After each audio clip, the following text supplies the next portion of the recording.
103వ కీర్తన మొదటి 2 వచనాలు చదువుకుందాం. 103వ కీర్తన మొదటి 2 వచనాలు. నా ప్రాణమా యెహోవాను సన్నిధించుము, నా అంతరంగమునున్న సమస్తమా ఆయన పరిశుద్ధ నామమును సన్నిధించుము. నా ప్రాణమా యెహోవాను సన్నిధించుము, ఆయన చేసిన ఉపకారములలో దేనిని మరవకము. దేవుని నామానికి స్తోత్రం కలుగును గాక. మనం ఈ 2023 సంవత్సరం ఆఖరి దినాల్లో, ఆఖరి నెలలో, ఆఖరి వారంలో కూడా ఉన్నాం. అయితే ఈ దినాన్ని చూడలేక మనలాంటి వారు ఎందరో అనేకులు, గనులు, శ్రేష్ఠులు, జ్ఞానవంతులు, ధనవంతులు, అలాగే రకరకాల వ్యక్తులందరూ కూడా ఈ లోకాన్ని శాశ్వతంగా విడిచారు. అయితే ఈ ప్రాతకాలం మనం సజీవ లెక్కలో ఉన్నామంటే మన బలమని, మన శక్తిని, మన జ్ఞానమని, మన ఆరోగ్యమని కాదు, కానీ కేవలం ఆయన కృపను బట్టే మనం ఈరోజు జీవించి ఉన్నాం. కాబట్టి ఆయన చేసిన మేలు, ఇది ఎవరు చేసిన మేలు అంటే దేవుడు చేసిన మేలు, దేవుడు చేసిన ఉపకారం. కనుక దావీదు మహారాజు అంటున్నాడు, నా ప్రాణమా యెహోవాను సన్నుతించుము.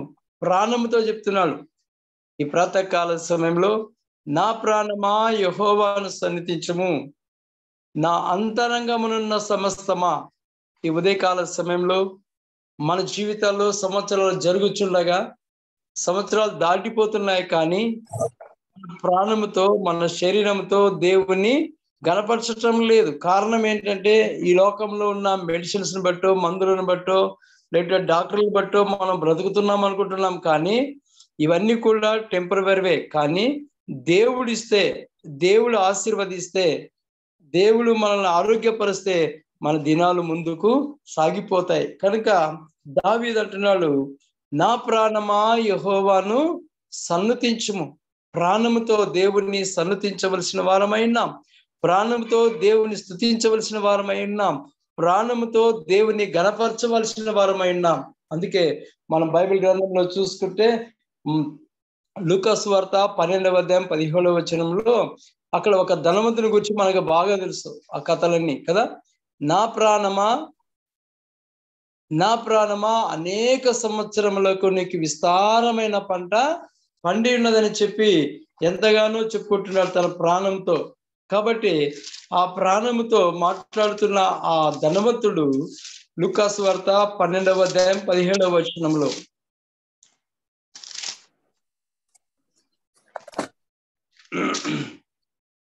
నా ప్రాణంతో ప్రాణమా అనేక సంవత్సరములకు విస్తారమైన ఆస్తిని సమకూర్చబడి ఉన్నది. సుఖించుము, తినుము, త్రాగుము, సంతోషించుకొనమని చెప్పుకొనేను. ప్రాణంతో చెప్తున్న మాట, నా ప్రాణమా అనేక సంవత్సరాలకు నీకు ఆస్తిని విస్తారంగా సంపాదించాను, తినుము, త్రాగుము, సుఖించుము అంటున్నాడు. ఎంతటి కృతజ్ఞత లేని వ్యక్తి ఈ వ్యక్తి. నేటి దినాల్లో మరి దేవుడు మనకిచ్చిన ఈవులన్నీ కూడా, దేవా ఇది నీవు ఇచ్చినావని థ్యాంక్స్ చెప్పటం లేదు. చాలా మంది భోజనాలు చేసేటప్పుడు కూడా ప్రార్థన కూడా చేసుకోరు, దేవా ఈ ఆహారం ఇచ్చావు నీకు వందనాలని కూడా చెప్పరు. ఎందుకు అని అంటే కృతజ్ఞత లేదు. ఇది నా ఆహారం, నేను సంపాదించుకున్నాను, దీన్ని నేను తెప్పించుకున్నాను అంటారు. అందుకే ఆ ఆహారం వలన కొంతమందికి బలహీనులు కూడా కాబోతున్నారు. కనుక ఆ ధనవంతుడు అంటున్నాడు, నా ప్రాణముతో, తన ప్రాణం అంటది. ఇది ఎవరిచ్చిన ప్రాణం? మనం తల్లి గర్భంలో పిండంగా ఉన్నప్పుడే ఆయన తన ప్రాణంతో మనల్ని నింపాడు. ఈయన అనుకుంటున్నాడు పెరిగి పెద్ద అయిన తర్వాత నా ప్రాణం, నా శరీరం అనుకుంటున్నాం, కానీ ఏది కూడా ఈ శరీరంలో అవయవాలు మనవి కానే కాదు. కాబట్టి ఆ ధనవంతుడు అనుకున్నట్లు అనేక సంవత్సరములకు విస్తారమైన ఆస్తిని సమకూర్చాను, విస్తారంగా సంపాదించుకున్నాడు. ప్రాణంతో అంటున్నాడు, నా ప్రాణం, నా ఇల్లు, నా పంట, నా ఆస్తి, నాది నాది నాది అనుకుంటూ పోతున్నాడు. ఈ లోకంలో ఏది కూడా మనది కాదు. కనుక అనేక సంవత్సరాల, మనం ఎన్ని సంవత్సరాలు బ్రతుకుతున్నామో మనకే గ్యారంటీ లేదు. ఈ లోకంలో అన్నిటికీ గ్యారంటీ ఉంది, కానీ మానవుని యొక్క జీవితానికి గ్యారంటీ లేదు. ఎప్పుడు ఎక్కడ ఏం జరుగుతుందో కూడా తెలియదు. కానీ ఈ 2023 సంవత్సరంలో మనం ఉన్నామంటే కేవలము ఆయన కృప తప్ప మరొకటి కాదు. కాబట్టి ప్రాణమా యెహోవాను సన్నిధించు అనుకుంటూ పోతుంటే దేవుడు మరొక సంవత్సరాన్ని మనకి ఇస్తాడు. దేవుడు మరొక నూతన దినాన్ని ఇస్తాడు. మరొక నూతన కార్యాలను మన పట్ల జరిగించగలడు. కనుక ఈ సంవత్సరంలో మరి దేవుడు చేసిన మేలను బట్టి మరువకోకుండా నా ప్రాణమా యెహోవాను సన్నిధించుము, ఆయన చేసిన ఉపకారములలో దేనిని మరవకము. దేవుని వాక్యం ఏమంటుంది? మన తలలో వెంట్రుక రాలాలంటే కూడా ఆయన చిత్తంలోనే రాలిపోతుందట, లేకుంటే లేదు. మరి ఇంతగా పోషించే దేవుణ్ణి కేవలం ఆయనకు వందనాలు చెప్పేదానికి కూడా చాలా మందికి సమయం ఉండదు. అందుకే ఆ ప్రాణంతో చెప్పుకున్నట్టు ఆ ధనవంతుడు అనుకుంటున్న సమయంలోనే ఆయనకు చెప్పిన మాట ఏంటంటే అక్కడే అయితే దేవుడు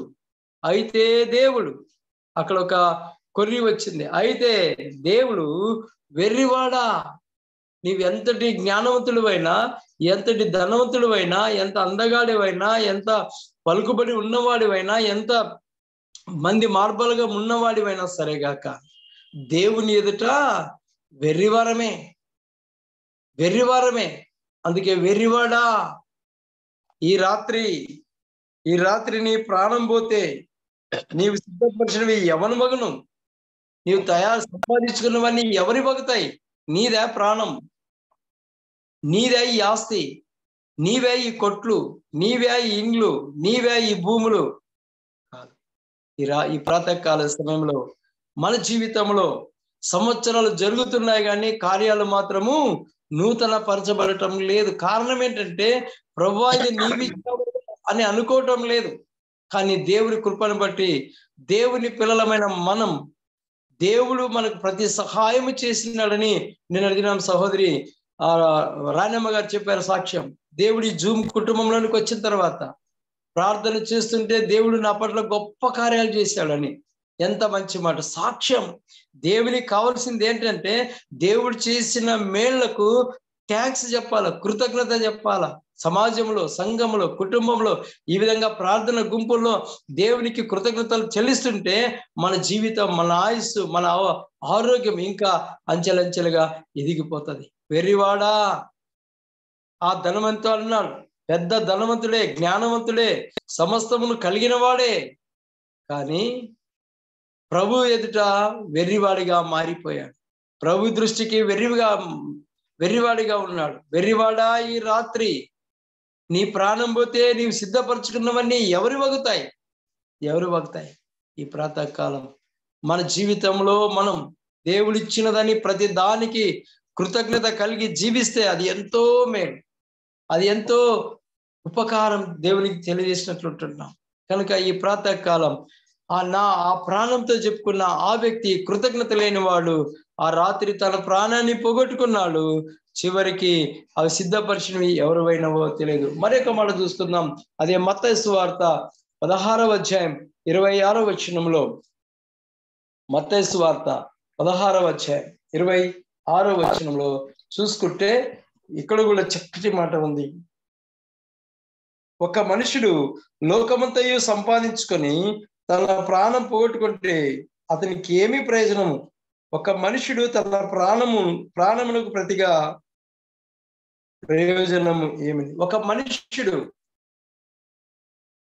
సర్వలోకమును సంపాదించుకొని తన ప్రాణమును పోగొట్టుకుంటే ప్రయోజనము ఏమీ లేదు. చేసిన మేళ్లకు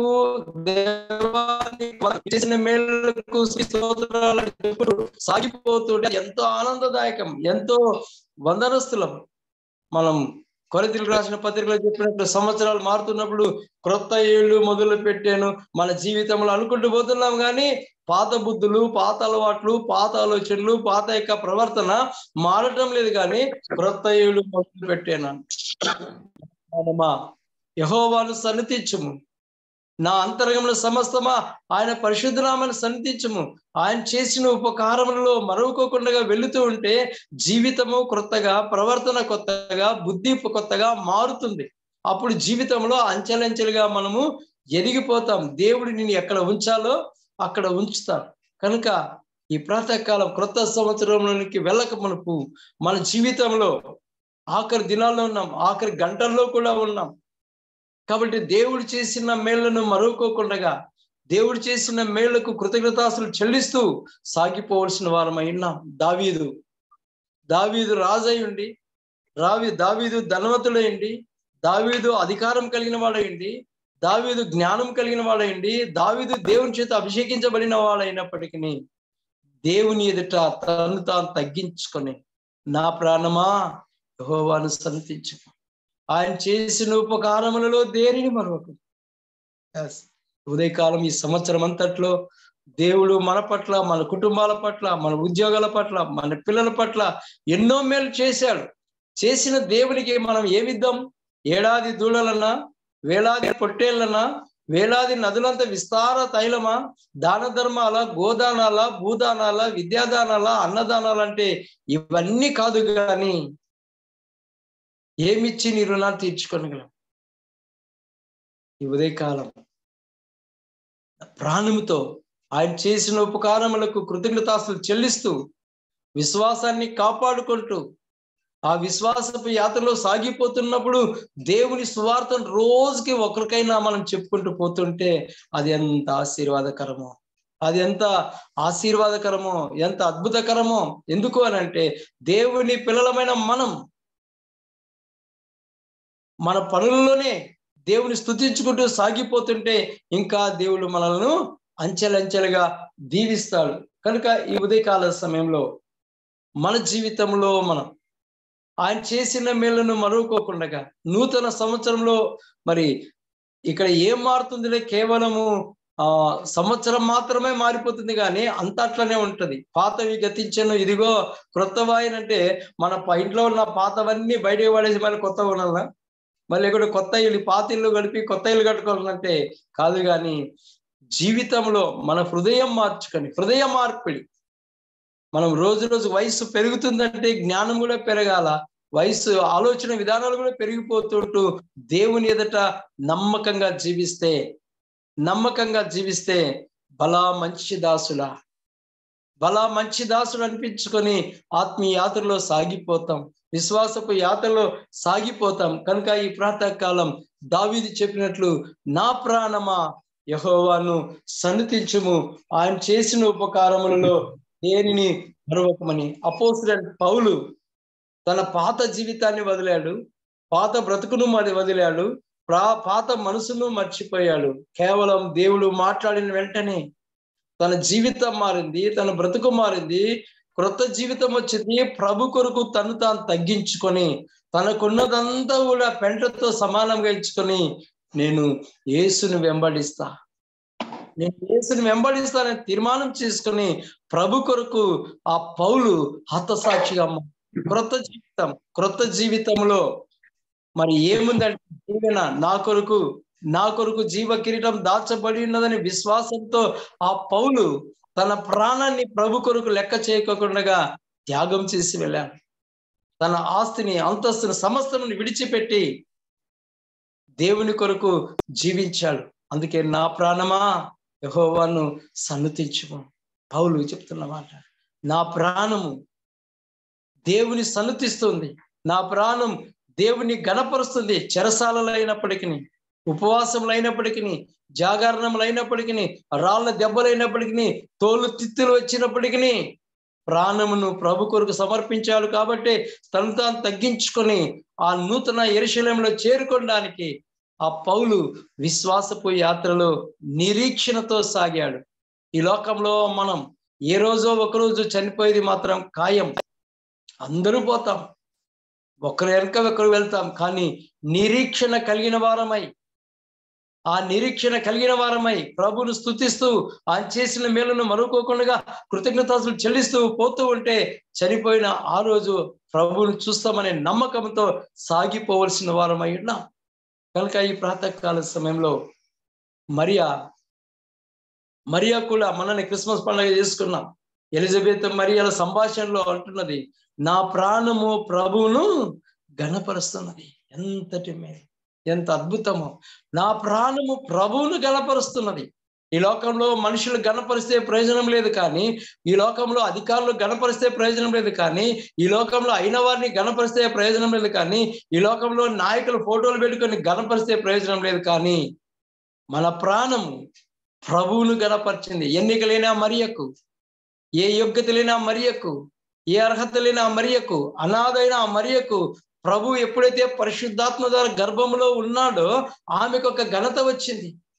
ఎన్నికలైన ఆ బిడ్డకు, ఎన్నికలైన ఆ మరియకు ఘనతనిచ్చాడు దేవుడు. ఈ ప్రాతకాల సమయంలో జూమ్ కుటుంబంలో ఉన్న మనం కూడా ఎన్నికలైన వారమే కావచ్చు, ఏ అర్హత లేని వారం కావచ్చు, ధన ఘనత లేని వారం కావచ్చు, బలహీనమే కావచ్చు. అయితే ప్రభువును గణపరుస్తున్నాం కనుక ప్రభువును గణపరచుడి. ప్రభువును నా ప్రాణము ప్రభువుతో నువ్వు గణపరుస్తుందని మరియా చెప్పినట్లు మనం కూడా ఈ ప్రాతకాలం నిజంగా ప్రభువును గణపరుస్తూ సాగిపోతుంటే మరియను ఆశీర్వదించిన దేవుడు, మరియను దీవించిన దేవుడు, పౌలును దీవించిన దేవుడు ఈ ప్రాతకాలం జూమ్ కుటుంబంలో ఉంటూ ఈ వాక్యాన్ని వింటున్న మనల్ని, మన కుటుంబాన్ని, మన పిల్లలు, మన చేస్తున్న ఉద్యోగాన్ని కూడా దేవుడు అంచెలంచెలుగా ఆశీర్వదిస్తాడు. కాబట్టి ఒక పాట వెళ్తాం. వందనం యేసయ్యా, వందనం యేసయ్యా, వందనం యేసయ్యా, వందనం యేసయ్యా, ఏ పాటి వాడనని నీవు నన్నింతగానో దీవించావు, అంచెలంచెలుగా హెచ్చించి నన్నింతగానో ప్రేమించావు. ఆయన చేసిన ఉపకారములను మనం మర్చిపోకుండా కృతజ్ఞత చెల్లిస్తూ ఉంటే ఇంతగానో మనల్ని ప్రేమిస్తాడు, ఇంతగానో హెచ్చిస్తాడు. ఏ కొరత ఉండదు. ఆ కొరతలన్నీ కూడా ప్రభు దగ్గరకు వచ్చి అడుక్కుంటే, ఆ ధనవంతులు అనుకున్నాడు నా పంట, నా పొలము, నా ఇల్లు, నా ఆస్తి, నా గోదాములు అనుకున్నాడు. చివరికి వెర్రివాడిగా మారిపోయాడు, ప్రాణం పోగొట్టుకున్నాడు.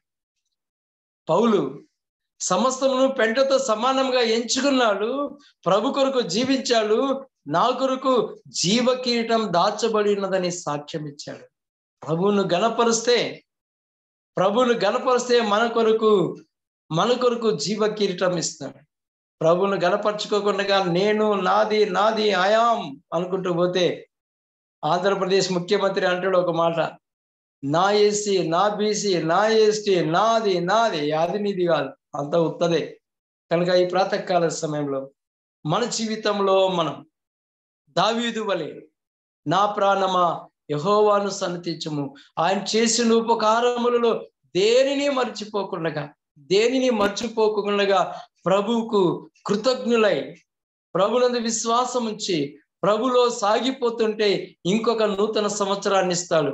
ఇంకొక నూతన సంవత్సరాన్ని ఇచ్చి నూతన సంవత్సరంలో నూతన ఆలోచనల చేత, నూతన తలంపుల చేత, నూతనమైన క్రియల చేత మనల్ని ఆశీర్వదిస్తాడు. కారణం ప్రభువును స్తుతిస్తుంటే. నిజంగా అలహా కమిటీ పెద్దలు మంచి పని చేశారు. ఈ ప్రాతకాలం జూమ్ కుటుంబంలో చేరి ఈ జూమ్ కుటుంబంలో బిడ్డలందరి పట్ల ఎన్నో మేలు చేశాడు. నిన్న సాక్ష్యం చెప్పిన దాన్ని చూస్తే చాలా ఆశ్చర్యం. దేవుడు చేసిన మేలు మరొకకుండా ఆ సహోదరి చెప్పిన సాక్ష్యం, నిజంగా నా కుటుంబం ఇంతగానో దీవించబడిందని. మన జీవితంలో ఈ జూమ్ కుటుంబంలో ఉన్న నేను కూడా ఆశీర్వదించబడినని కూడా సాక్ష్యం చెప్పొచ్చు.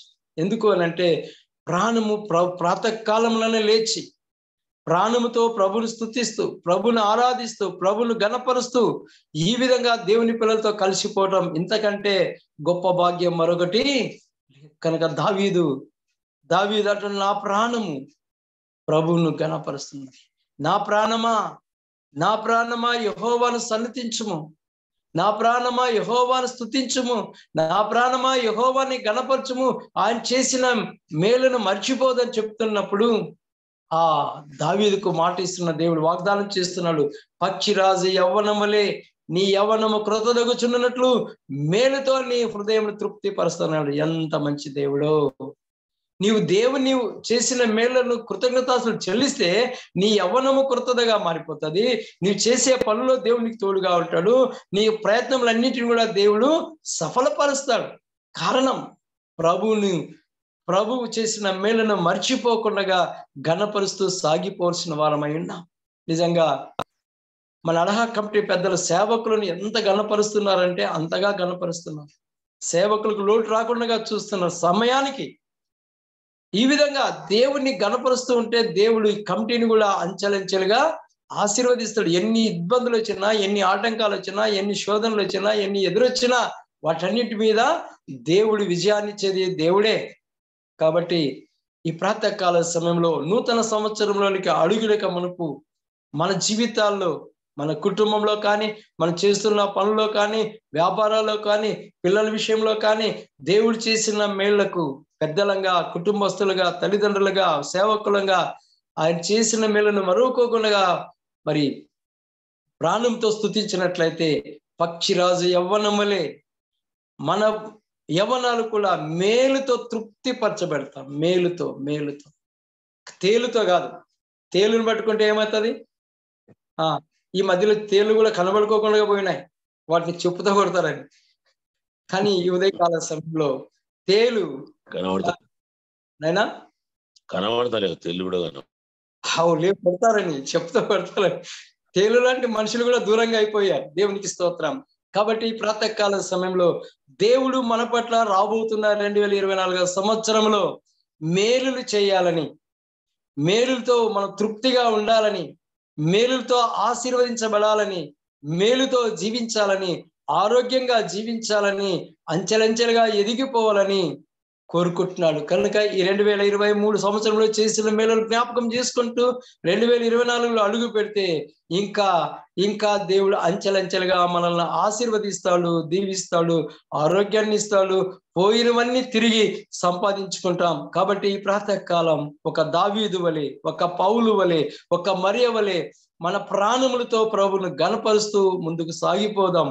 ఒకవేళ ధనవంతుల్లాగా విర్రవీగినామా, ధనవంతులాగా నాది నాది నాది నాది అనుకుంటున్నామా, దేవుని ఎదుట మనం వెర్రివారంగా మారిపోతాం. వెర్రివాడా, ఈ రాత్రి నీ ప్రాణం నడుగుతున్నారు, నీవు సంపాదించినవన్నీ ఎవరి వగుతాయంటే అప్పుడు ఎవరికి ఏం చెప్పగలం? ఒకసారి ఆలోచన చేస్తే ప్రభువును స్తుతిస్తూ మేలుతో నింపడానికి, మేలుతో ముందుకు సాగిపోవడానికి రాబోతున్న 2024 సంవత్సరం మనల్ని నూతన ఆలోచనల చేత, నూతనమైన తలంపుల చేత, నూతనమైన విశ్వాసంతో ముందుకు సాగిపోవడానికి, మన ప్రాణంతో ప్రభువును స్తుతిస్తూ ముందుకు సాగిపోవడానికి పరిశుద్ధాత్మ దేవుడు మనకు సహాయం చేయునుగాక. దేవుని